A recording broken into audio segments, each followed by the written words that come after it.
Howdy, this is Harry Wagner from Harry's Situations, and today I want to talk to you about my wife's ranch truck.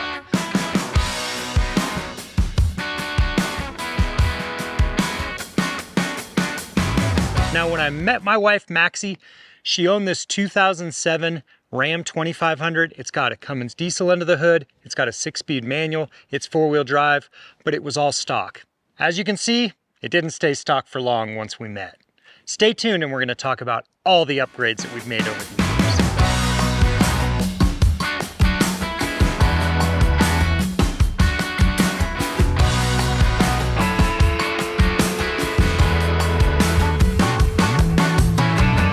So we'll start with the drivetrain of this truck. It is still California emissions compliant. It has a 6.7 with a diesel particulate filter.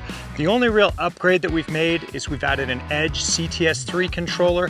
I really like that because you can monitor things like exhaust gas temperature. It also has a programmer built into it, so we just use the economy setting, and this truck makes plenty of power.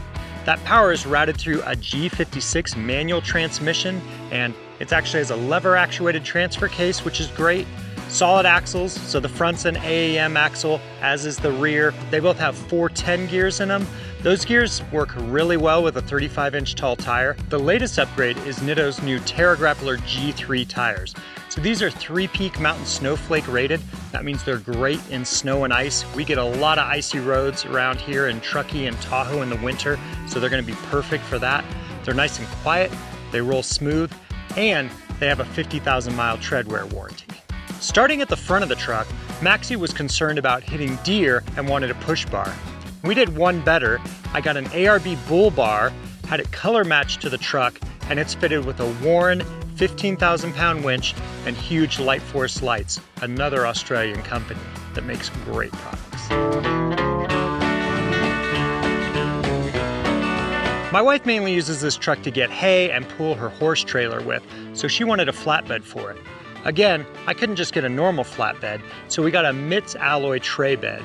The advantages here are that it's aluminum, so you don't have to worry about rust, and it has compartments in it. It's kind of a hybrid between like a utility bed and a flatbed that allows you to still have lockable storage and carry all your gear with you with the features of a flatbed.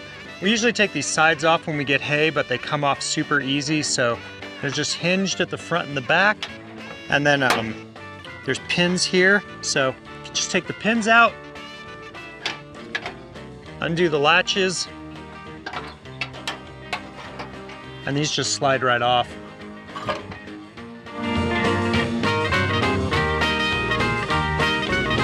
One thing I didn't like about this bed when I got it, and when you see other ones, you can't unsee it after you've seen it. The factory hitch hangs way down, and the exhaust hangs down too because they're made for a stock bed.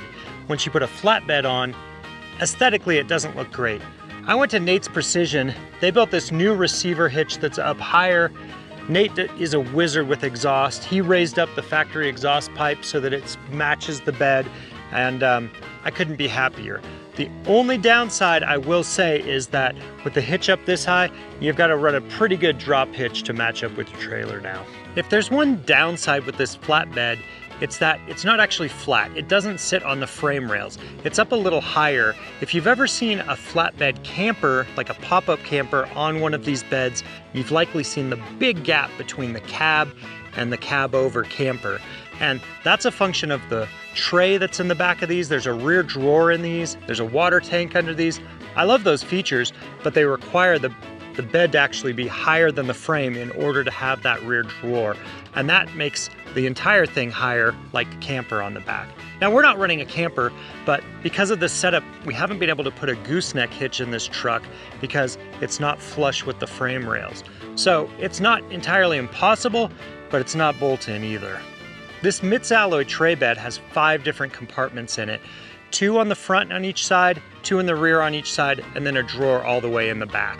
So in the front, on the driver's side, there's a water pump and a water tank, super helpful with the horses. After a ride, my wife can wash down the horse. She can fill the horse trough when they're out in the pasture, and that's really been helpful. So there's a headache rack that has water tank in it, and then there's an additional tank under the truck. We actually shortened that tank under the truck in anticipation of putting in a gooseneck hitch, but it still has quite a bit of volume. Now on the passenger side, the front compartment has an ARB twin air compressor, all sealed from the elements. Nate's Precision installed that. They've done pretty much all of my twin air compressor installs and always do a great job. They actually put provisions for the rear airbags right there, and the hose goes in that compartment also. It's a really slick setup.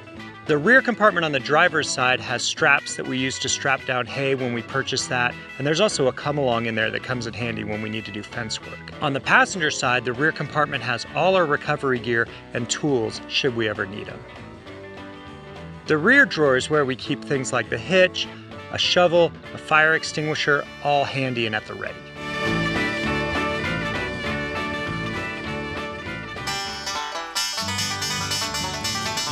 These trucks had a reputation for having steering problems. They didn't come with the best components from the factory, but I've upgraded all of that.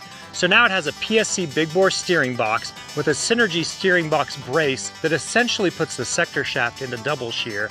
And then it has an upgraded Mopar steering linkage with a Bilstein steering stabilizer, and that solved all the death wobble problems. In order to fit the 35-inch Nitto Terra Grappler G3s, the suspension's been upgraded on this truck. It has Thurin 2-inch lift coils in the front, which have a nice soft rate, but then you need a lot of shock damping in my experience to offset that soft spring rate when you're running a heavy engine like this Cummins. These shocks are actually rear takeoffs from a Toyota Tacoma that I got a great deal on. So it's a 2.5-inch Fox shock, smooth body, pin top. In essence, same dimensions as what would come on the front of this truck. I just had to have them revalved. They've got dual speed compression adjusters and work great. The rear suspension still uses the stock leaf springs, but it has Fox 2-inch shocks on it and also has airbags and Daystar coils. In my experience, that allows you to have a pretty soft spring rate with the leaf spring, but then when we've got a bunch of hay on the back of here, it's easy enough to fill air through the bags and control that weight.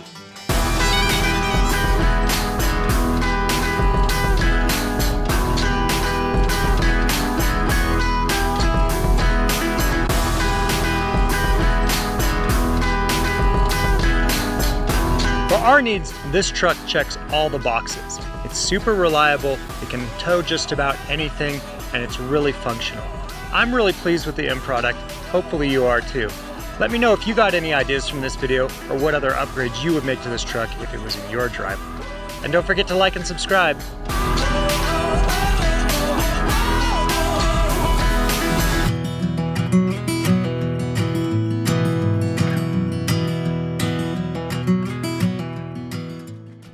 Thanks for watching Driving Line. If you guys like this video, consider subscribing to our channel so you'll never miss any of the content we create here. Whether you're into trucks, Jeeps, imports, domestic vehicles, or anything in between, we are here to fuel your passion. So hit that subscribe button and we'll see you guys next time.